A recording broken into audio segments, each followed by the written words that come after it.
Entrances lock हो गए। मैं चूंकि 12 बजे हमें हाउस को एडजर्न करना है और हम 2 मिनट के लिए एडजर्न करेंगे because a new day starts, तो इसलिए हम वोटिंग शुरू करा के एडजर्न कर सकते हैं या हम पहले एडजर्न करके और फिर वोटिंग शुरू करा। So as per the Supreme Court order, as I can see the sense of the House, we'll start the voting now. So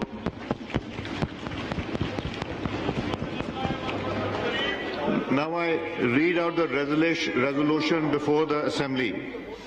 Through this resolution under Clause 1 of Article 95 of the Constitution of the Islamic Republic of Pakistan, this House resolves that it has no confidence in the Prime Minister, Mr. Imran Khan, and consequently he should cease to hold office under Clause 4 ibid. Now I request the members who wish to vote in favor of the resolution be moved, may say aye on the, and move to the lobby on my left side.